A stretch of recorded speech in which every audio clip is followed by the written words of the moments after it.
আমাদের আজকের গল্প ডিভোর্সি মেয়ে, কলমে মনীষা ব্যানার্জি।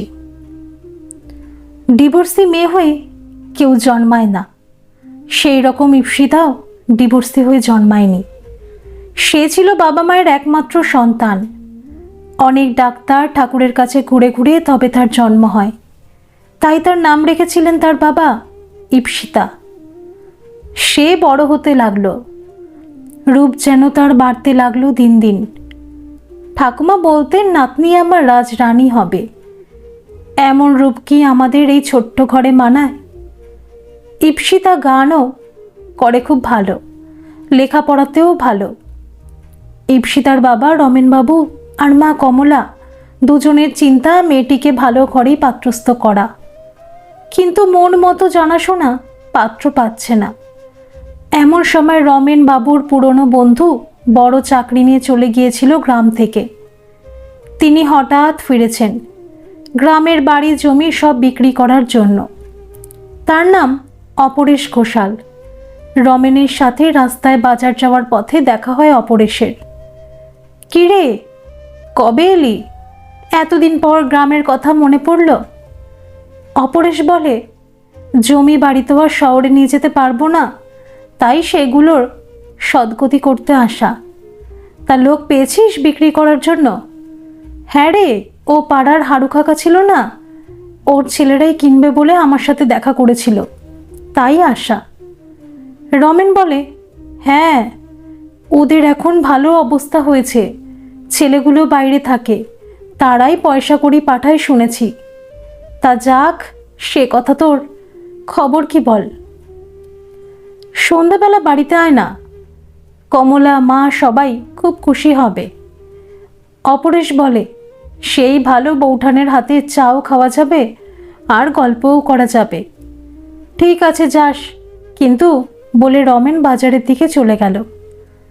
সন্ধ্যাবেলা অপরেশ এলো। পুরানো দিনের গল্প আড্ডায় জমে উঠেছে।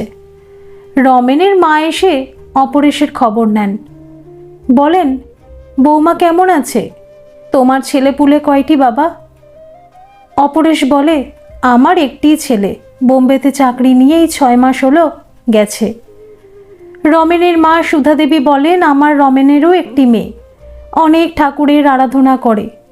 সুধা দেবী গলা ছেড়ে ডাক দেন, ওরে ও ইপ্সিতা, এদিক পানে আয় তো, দেখে যা তোর বাবার ছেলেবেলার বন্ধু এসেছে। ইপ্সিতা আসে পড়ার টেবিল ছেড়ে।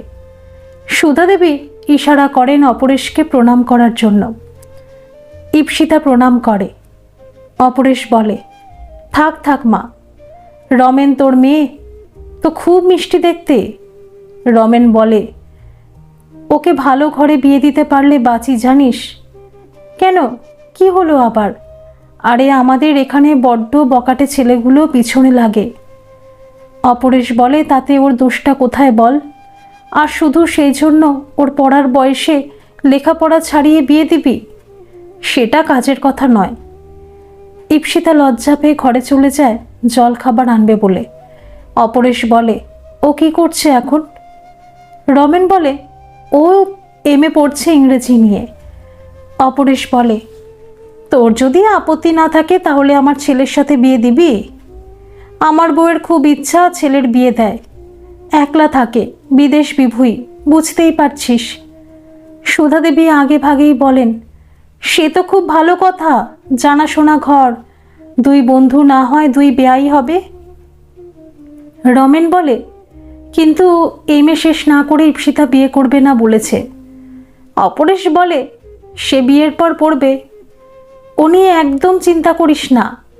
কমলা লুচি তরকারি নিয়ে অপরেশকে খেতে দিয়ে বলে, দাদা, ছেলেকে এসে দেখে যেতে হবে কিন্তু, আজকালকার দিন সবই বোঝেন তো নিশ্চয়ই। অপরেশ বলে, ঠিক আছে বৌঠান, তাই হবে। আমি বাড়ি গিয়ে বউকে সব বলবো, আর ছেলে এলেই তাকে নিয়েই আসবো।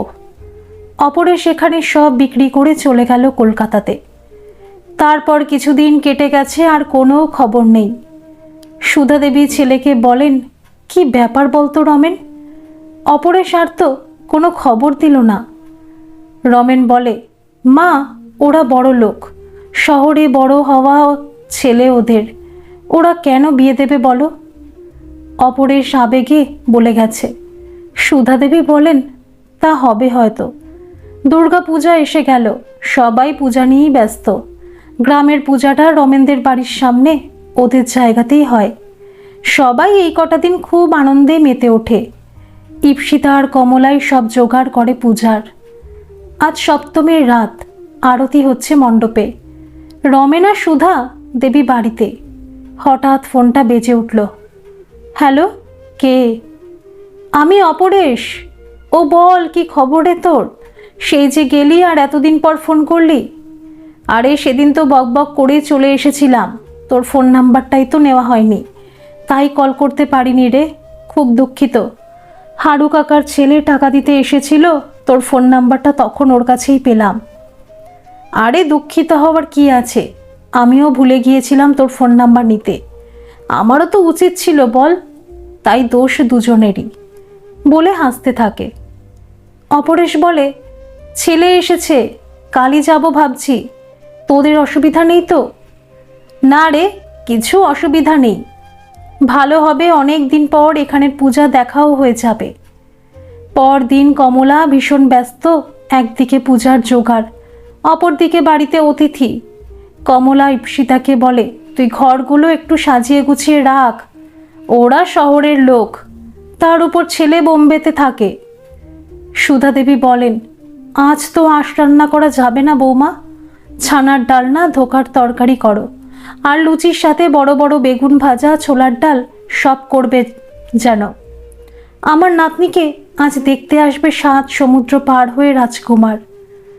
ঈপ্সিতা বলে, হ্যাঁ, এখনো তোমার নাতনিকে দেখলই না, রাজকুমার হয়ে গেল। তা তোমার বোম্বের রাজকুমার এই গ্রামের কন্যাকে বিয়ে করবে কেন? সুধা দেবী বলেন, দেখ না, মাথা ঘুরে যাবে রাজকুমার আর তার মায়ের আমার নাতনিকে দেখে। ওদের আস্তে আস্তে 10টা বেজে গেল। কমলার শরবত দিয়ে ওদেরকে বসালো ঘরে। সুধা দেবী ঈপ্সিতাকে মণ্ডপ থেকে আসবার জন্য খবর পাঠালেন। ঈপ্সিতার পরনে কাঁচা হলুদ রঙের শাড়ি আর লাল ব্লাউজ, এক পিঠ খোলা চুল, কিছু চুল শ্যাম্পু করা বলে উড়ে মুখে কপালে যত্রতত্র এসে পড়েছে। কপালের মাঝে লাল টিপটি যেন চাঁদের কপালে টি দিয়ে গেছে স্বয়ং চাঁদ। অপরেশের ছেলে সার্থক ওকে ঠাকুর দেখতে গিয়ে আগেই দেখে নিয়েছে, তবে জানতো না সেই ঈপ্সিতা কিনা। ঈপ্সিতার রূপ ওর মনকে নাড়া দিয়েই গেছে। কি অপূর্ব লাগছে ঈপ্সিতাকে। অপরেশের স্ত্রী রোহিণীরও খুব পছন্দ হয়েছে মেয়েকে, আর মেয়ে তো পছন্দ হবার মতনই। রোহিণী অপরেশকে বলে, এতদিনে একটা কাজের মতো কাজ করেছ, বলতেই হবে, বলে হেসে ওঠেন। অপরেশ বলে, ও, আর এতদিন সব অকাজ করেছি বলছো? তোমাকে বিয়ে করাটাও নাকি? রোহিণী বলে, ওই একটা কাজই ঠিক করেছিলে, আর এখন ছেলের জন্য যোগ্য মেয়ে খুঁজে বার করেছ, সেটা ঠিক কাজ করেছ, আর মাঝখানে সব অকাজ। সবাই হাসতে থাকে। ঈপ্সিতা হঠাৎ বলে, আমার একটা কথা আছে। সবাই চমকে ওঠে। সুধা দেবী বলেন, তুই আবার কি বলবি? রোহিণী বলে, মাসিমা, ওকে বাধা দেবেন না, ও বলুক যা বলতে চায়। সবাই তাকিয়ে থাকে ঈপ্সিতার দিকে। সবাই উৎসুক হয়ে তাকিয়ে আছে ঈপ্সিতার দিকে। ঈপ্সিতা বলে, আমি বিয়ের আগে এই শর্তগুলো পরিষ্কার করে নিতে চাই। রোহিণী বলে, শর্ত? সে আবার কি? ঈপ্সিতা বলে, প্রথমত আমাকে পড়তে দিতে হবে, দ্বিতীয়ত আমাকে আমার পরিবারকে দেখতে দিতে হবে, তাই চাকরি পেলে করতে দিতে হবে, কারণ আমার বাবা মা আর কেউ নেই। অপরেশ বলে, তাতে আমাদের কোনো আপত্তি নেই। ঈপ্সিতার ঠাকুমা সুধা দেবী বলেন, তোমরা ওর কথা শুনে কিছু মনে করো না। রোহিণী বলে, ও বুদ্ধিমতী, তাই আগে থেকেই পরিষ্কার করে নিল। তবে কি জানো ঈপ্সিতা, ইচ্ছা থাকলেও সব সময় যা চাইবে তা হয় না। যাক, বিয়ের দিন ঠিক হয়ে গেল, দুইবারই খুব খুশি। ঠাকুমা ঈপ্সিতাকে একটি বকুনি দিল ওরা চলে গেলে। ওসব কথা তোর বলার কি দরকার? মেয়েদের বিয়ে হয়ে গেলে আর বাপের বাড়ির কোনো দাবি থাকে না রে। ঈপ্সিতা বলে, সেসব আগে হতো, এখন আর হয় না, আর ওই জন্যই তো চাকরি করব বললাম, অবশ্য যদি পাই। রমেন বলে, অপরেশ তেমন নয় রে, ও ঠিক সব মেনে নেবে। বিয়ে হয়ে গেল যথারীতি।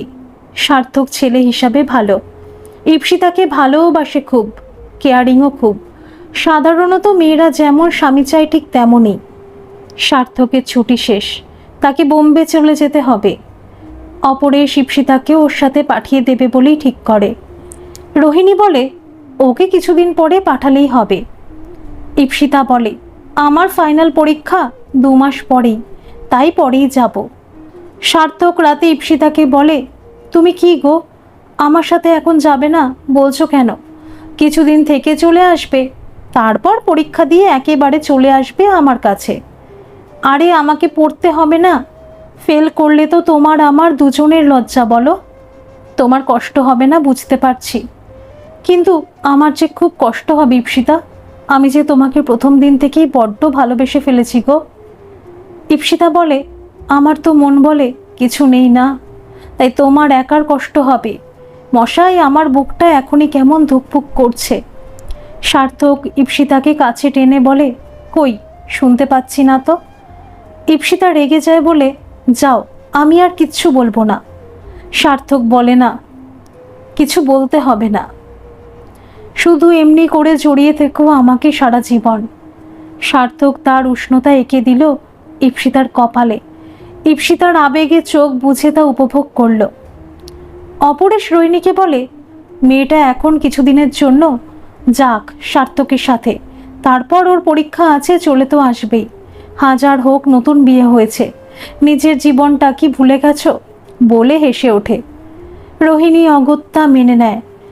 ইপ্সিতাও সার্থকের ভালো লাগাকেই গুরুত্ব দিয়ে ওর সাথেই বোম্বেতে পাড়ি দিল।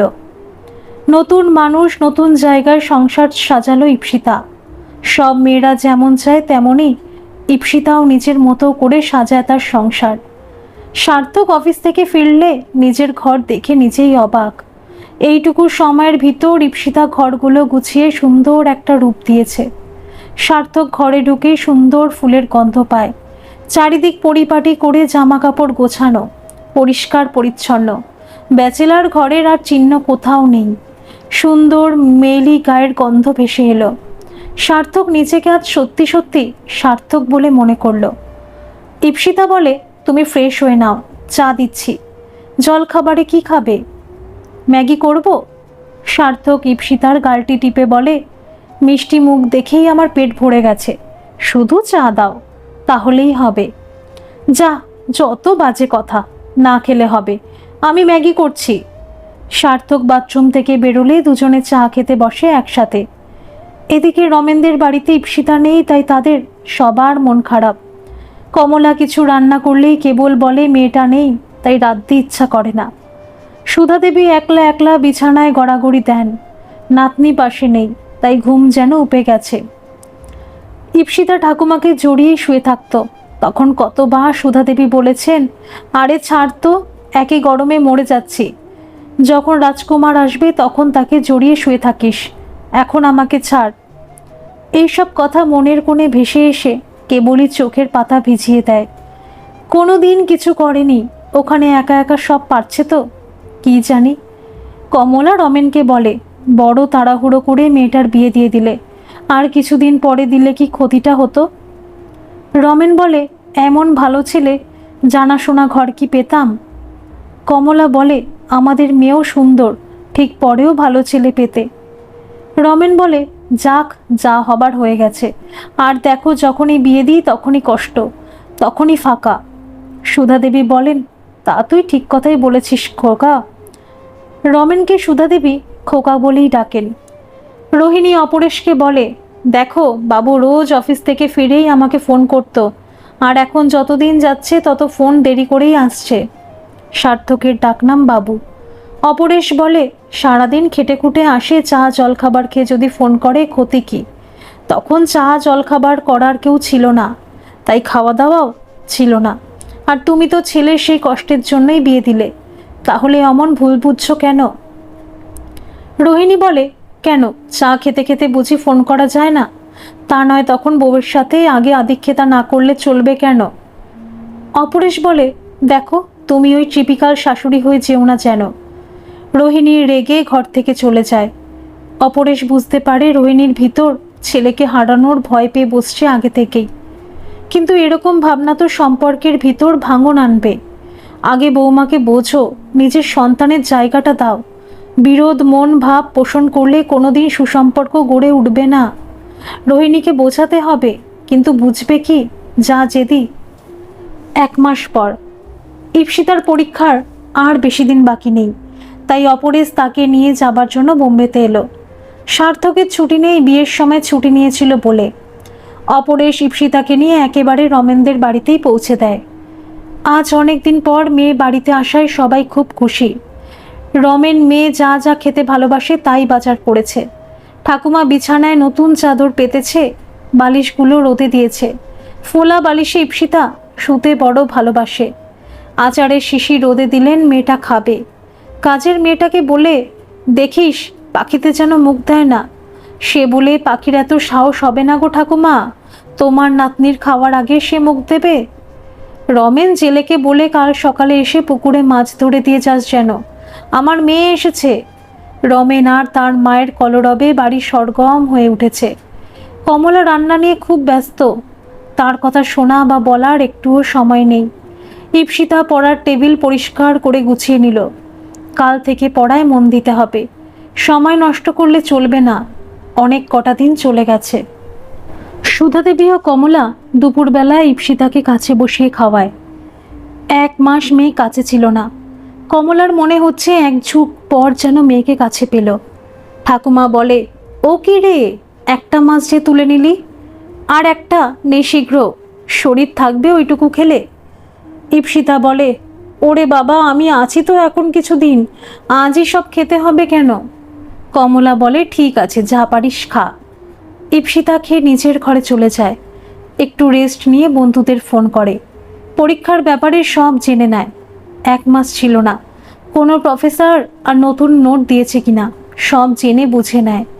সার্থক লাঞ্চের ছুটিতে ফোন করে ঈপ্সিতাকে, হ্যালো, কি করছো? কখন থেকে তোমাকে ফোন করছি, কেবল এনগেজ বলছিল কেন? আমি তো ভাবলাম আর পাবোই না। ওরে বাবা, থাকো, থামো, আমি বন্ধুদের ফোন করছিলাম পরীক্ষার জন্য। আচ্ছা ঠিক আছে, আমি রোজ এই সময় ফোন করব, তুমি কিন্তু এই সময় ফাঁকা থাকবে, বলে দিলাম। আচ্ছা বাবা, আচ্ছা ঠিক আছে। তুমি খেয়েছো? অফিস থেকে ফিরেও কিছু খাবে, খালি পেটে থেকে একেবারে ডিনার করবে না, বলে দিলাম, মনে থাকে যেন। যথা আজ্ঞা রাজরানী, আমার সোনা বউয়ের কথা না শুনলে হবে? এই, তুমি রাজরানী বলছো কেন? ওটা শুধু ঠাম্মা বলে। তুমি তো আমার রাজরানী সত্যি। আচ্ছাটা এখন রাখি, সময় শেষ। ফোন করে ঈপ্সিতা ভাবে এত ভালোবাসায় যেন কারোর নজর না লাগে। মা বলে, বেশি সুখ কারো কারো সহ্য হয় না। আমার সেরকম কিছু হবে না তো? ভাবলেই গলা শুকিয়ে যাচ্ছে। না না, তা কেন হবে? সার্থক নিজে, ওর মা বাবা সবাই তো খুব ভালো, আমাকে ভালোবাসে। তবে কেন আমার মনে হচ্ছে এসে, না আর বাজে নেগেটিভ চিন্তা করব না একদম, বলে পাশ ফিরে শোয়। বিকালে একটা চুড়িদার পরে নাইটি ছেড়ে ঠাকুমা বলে, কোথাও যাবে? ঈপ্সিতা বলে, হ্যাঁ, মালতীর বাড়ি যাব, ওখানে আরও সবাই আসবে, দেখা করব। ও চলে গেল। কমলা সুধা দেবীকে বলে, মা, রাতে তুমি ওর আর সার্থকের কেমন মিল হয়েছে একটু বোঝার চেষ্টা করো কেমন? সুধা দেবী বলেন, ও আর জানতে হবে না বৌমা, দেখছো না রাজরানীর চোখ মুখে কেমন খুশি খুশি ভাব। আমার অভিজ্ঞ চোখ, ঠিক বুঝেছি। তুমি ওসব নিয়ে চিন্তা করো না, মায়ের মন তো মা, তাই নিশ্চিত হতে চাইছি। ঠিক আছে, আমার কাছেই শোবে তো রাতে, তখন দেখব ক্ষণ। অপরেশ রোহিণীকে বলে, জানো রোহিণী, সার্থকের ফ্ল্যাটটাই কদিনে ঈপ্সিতা কি সুন্দর সাজিয়ে গুছিয়ে তুলেছে গো। মেয়েটার ভিতর খুব লক্ষ্মীশ্রী আছে জানো। আমাকে রান্না করে কত যত্ন করে খাওয়ালো। সার্থক বলেছিল হোম ডেলিভারি বলবে, ঈপ্সিতাই বারণ করলো। সার্থককেও খুব যত্ন করে দেখলাম। এতক্ষণে রোহিণী উত্তর দিল, বেশ গলা ভারী করে, তা তো করবেই, বরকে হাত করতে হবে না? আর আমার ছেলেকেও বলিহারি, হোম ডেলিভারি বলার কি আছে, 3 জনের রান্না পারবে না? বাচ্চা মেয়ে তো নয়, ওই বয়সে আমার ছেলে হয়ে গেছে। অপরেশ বলে, কি বাজে বকছো, তোমার সাথে ওর তুলনা করছো কেন? ও তোমার মেয়ে ভাবতে পারছো না কেন?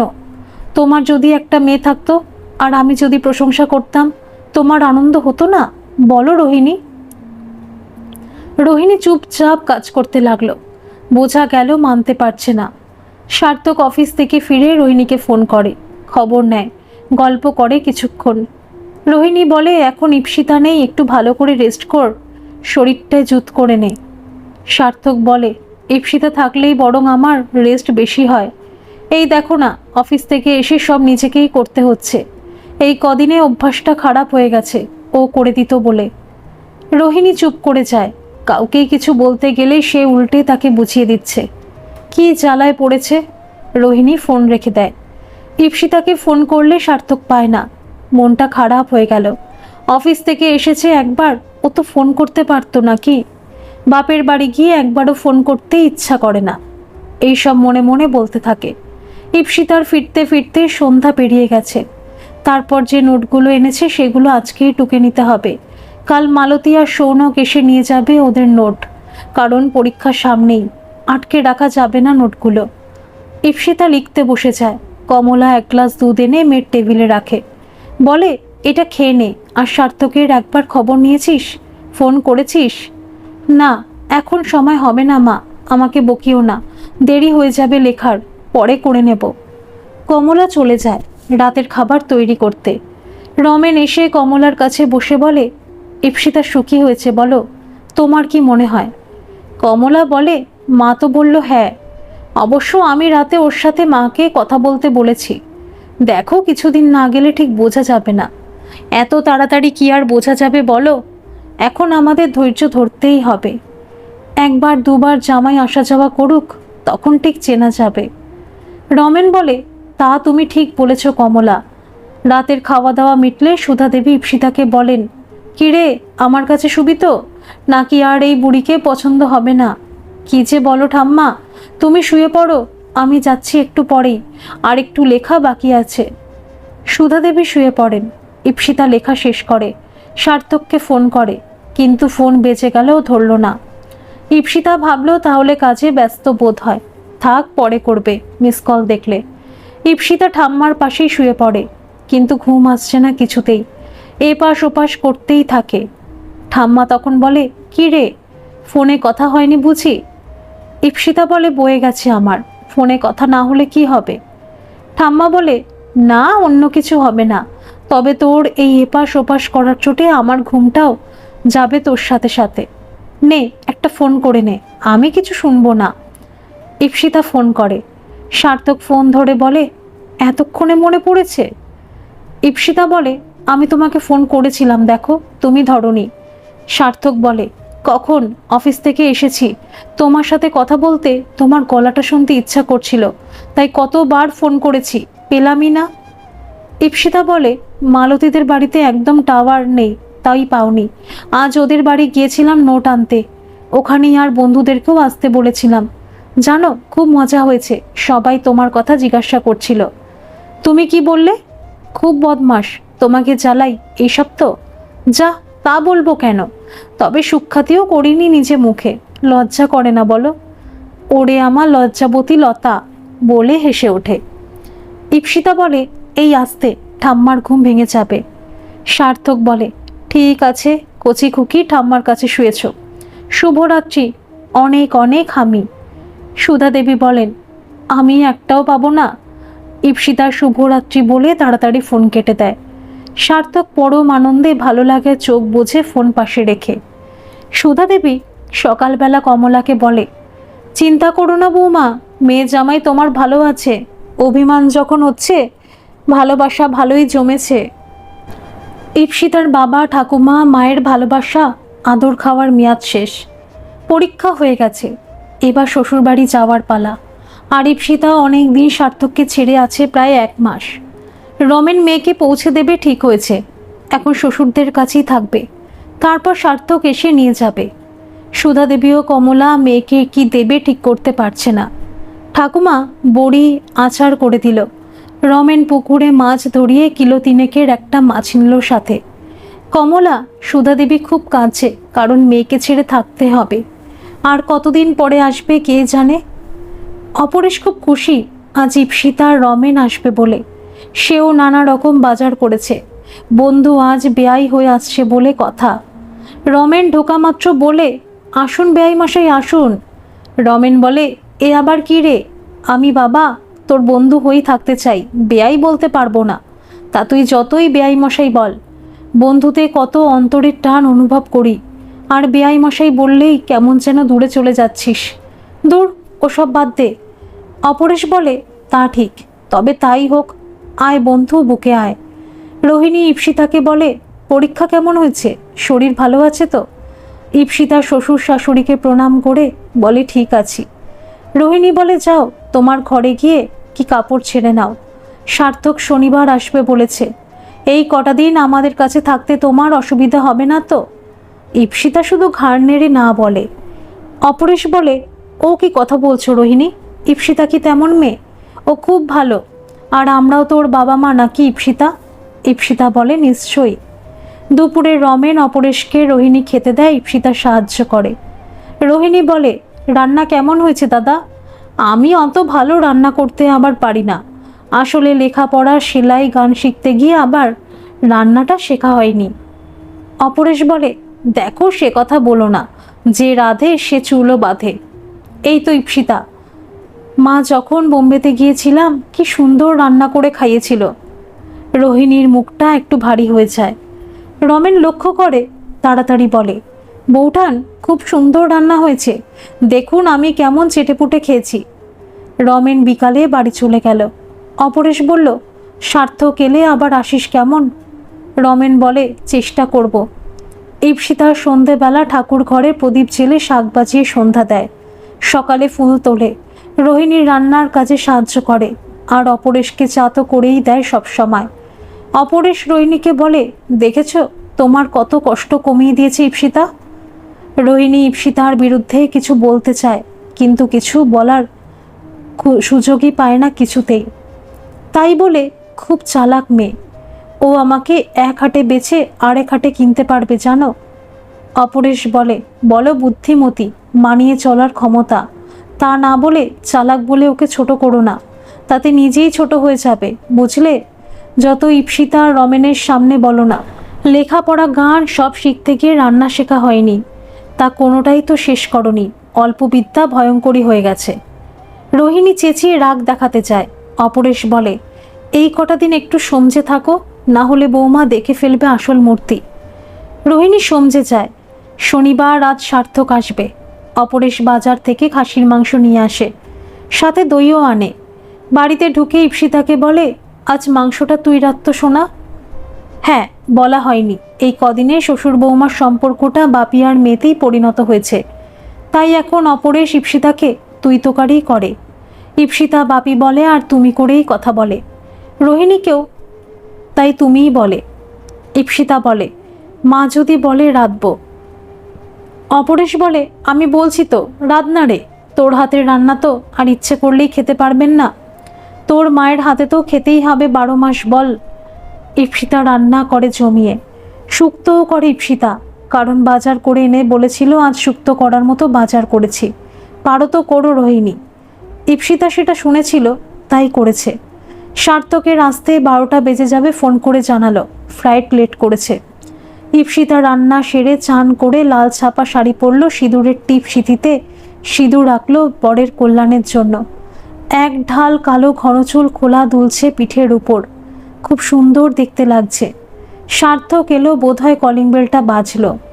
ইপ্সিতার মনে হলো এক দৌড়ে নিচে গিয়ে দরজা খোলে, কিন্তু না, তা করা ঠিক হবে না, সেটা করলে ভারী লজ্জায় পড়তে হবে, তার চেয়েও ঘরেই অপেক্ষা করবে ওর জন্য। রোহিণী দরজা খুলে সার্থক মাকে জড়িয়ে ধরে।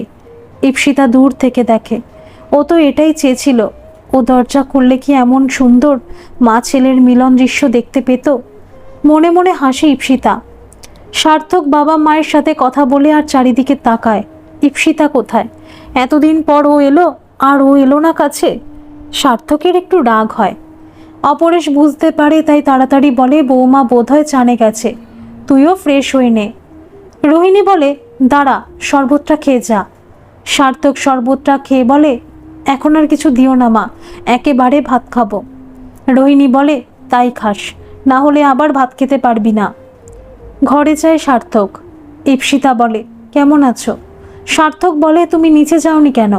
আমাকে এসে দেখা করতে হবে তোমার সাথে। ইপ্সিতা বলে, তা কেন?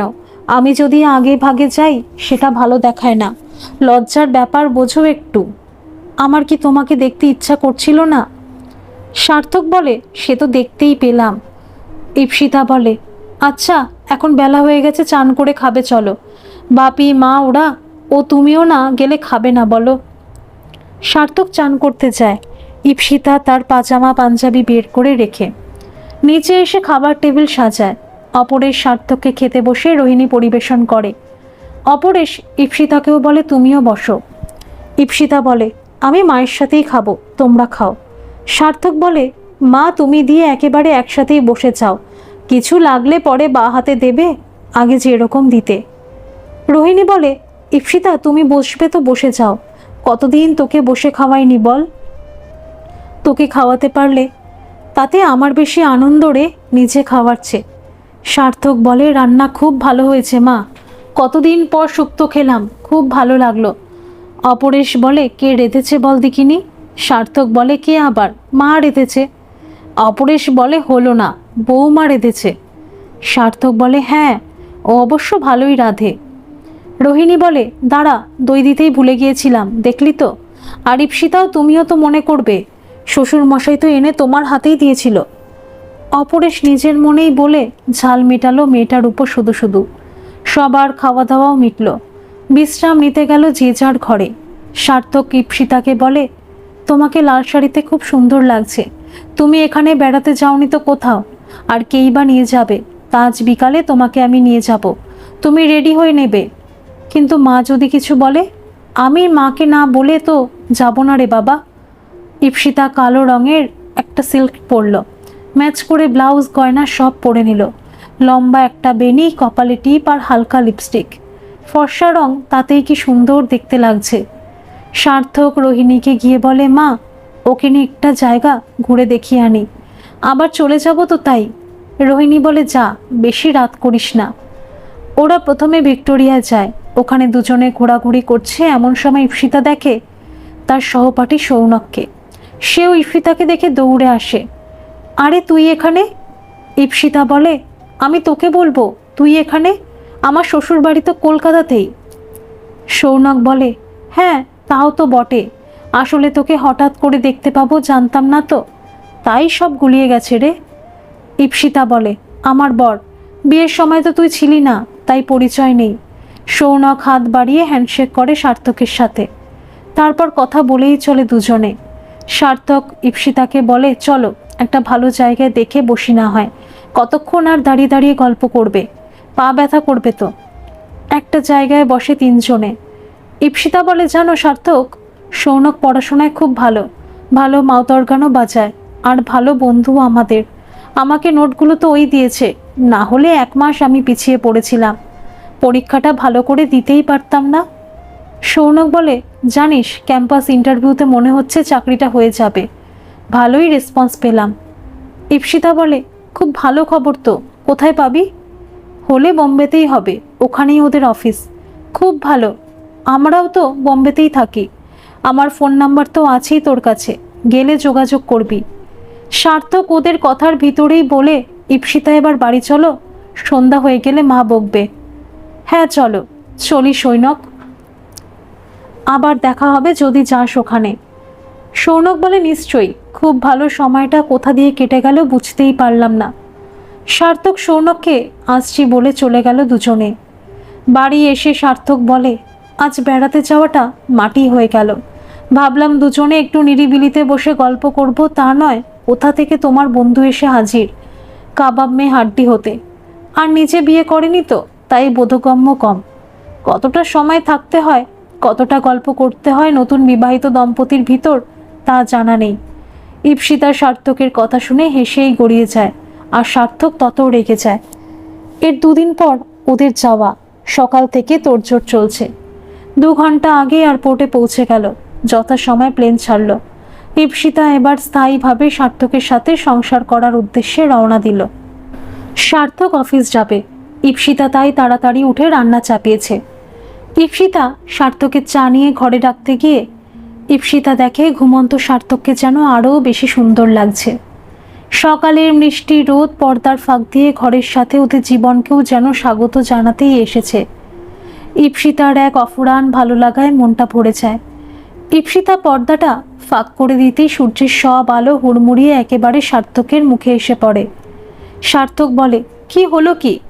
ইপ্সিতা কানের কাছে মুখ নিয়ে গিয়ে বলে, সুপ্রভাত, উঠে পড়ো, অফিস যাবে না? সার্থক ইপ্সিতাকে জড়িয়ে ধরে বলে, যেতে কি আর ইচ্ছা করে ঘরে সুন্দরী বউকে একা রেখে? তবুও যেতে হবে, কারণ ছুটি শেষ। ইপ্সিতা বলে, এবার ওঠো তবে, আমি যাই, যেতে নাহি দেব সখী। ইপ্সিতা বলে, সাত সকালে দুষ্টুমি ছাড়ো। ইপ্সিতা জোর করে ছাড়িয়ে চলে যায়। সার্থকও তাড়াতাড়ি করে, না সত্যিই অনেক দেরি হয়ে গেছে। ইপ্সিতা খেতে দেয়। সার্থক বলে, এত সব কখন করলে? খেয়ে টিফিন নিয়ে সার্থক চলে গেল। ইপ্সিতারও কাজ শেষ। একটু পরেই কাজের মাসি আসে। সেও এসে মেশিনের মতো কাজ করে চলে যায়। ইপ্সিতা সারা দিনটা একাই থাকে, বই পড়ে, টিভি দেখে, ফোন ঘাটে, এই করে ওদের জীবন কাটছে। সার্থক অফিস থেকে ফিরে খুবই ক্লান্ত থাকে। প্রাইভেট কোম্পানিগুলো পয়সা যেমন দেয় তার চতুর্গুণ খাটিয়ে নেয়। যেদিন মুড ভালো থাকে সেদিন ইপ্সিতার সাথে অনেক গল্প করে, তবে বেশিরভাগ দিনই ইপ্সিতার একা নিভৃতেই কাটে। ওদের ফ্ল্যাটটা 4 তলায়। ইপ্সিতার বারান্দাটা খুব প্রিয়। সেখানেও মনের মতো কটা ফুল গাছ, যেমন গোলাপ, বেল, জুঁই লাগিয়েছে। সেখানেই একটি চেয়ারে বসে আকাশের চাঁদ দেখে, রাতের তারা দেখে। এদিকটা এখনো একটু ফাঁকা আছে, শহর থেকে যেহেতু একটু দূরে। ঘন্টার পর ঘন্টা কেটে যায় ওর বাবা মা ঠাকুমার কথা ভাবতে ভাবতে, তার বন্ধুদের কথা ভাবতে ভাবতে। হঠাৎ ফোনটা বেজে উঠল। মালতী ফোন করেছে। হ্যাঁ রে, বল মালতী, কেমন আছিস? রেজাল্ট বেরিয়েছে? মালতী বলে, হ্যাঁ ভালো আছি, রেজাল্ট বেরিয়েছে বলেই তো ফোন করলাম। তুই ফার্স্ট ক্লাস পেয়েছিস, মিষ্টি খাওয়াবি কিন্তু। তোর কি হলো? আর সৌনকের কি হলো? মালতী সবার খবর দিল একে একে। ইপ্সিতা ফোন রেখে সার্থককে ডেকে বলে, জানো রেজাল্ট বেরিয়ে গেছে, মালতী ফোন করেছিল, আমি ফার্স্ট ক্লাস পেয়েছি। সৌনক, মালতী ওরাও পেয়েছে, আমার খুব আনন্দ হচ্ছে। সার্থক বলে, নিজের জন্য না সৌনকের জন্য? ইপ্সিতা বলে, সব মিলিয়ে। সার্থক বলে, তাহলে তোমার বন্ধু তো চাকরিটা শিওর পেয়ে যাবে আর জয়েনও করবে নিশ্চয়ই? ইপ্সিতা বলে, বলেছি তো এলে যোগাযোগ করতে। সার্থক বলে, তা তো বলবেই, আর তোমার একাই লাগবে না? ইপ্সিতা বুঝতে পারে না, তাই সরল মনেই বলে, ও কি আর চাকরি ফেলে আমার কাছে বসে থাকবে? ছুটি পেলে মাঝে মাঝে আসতে বলবো।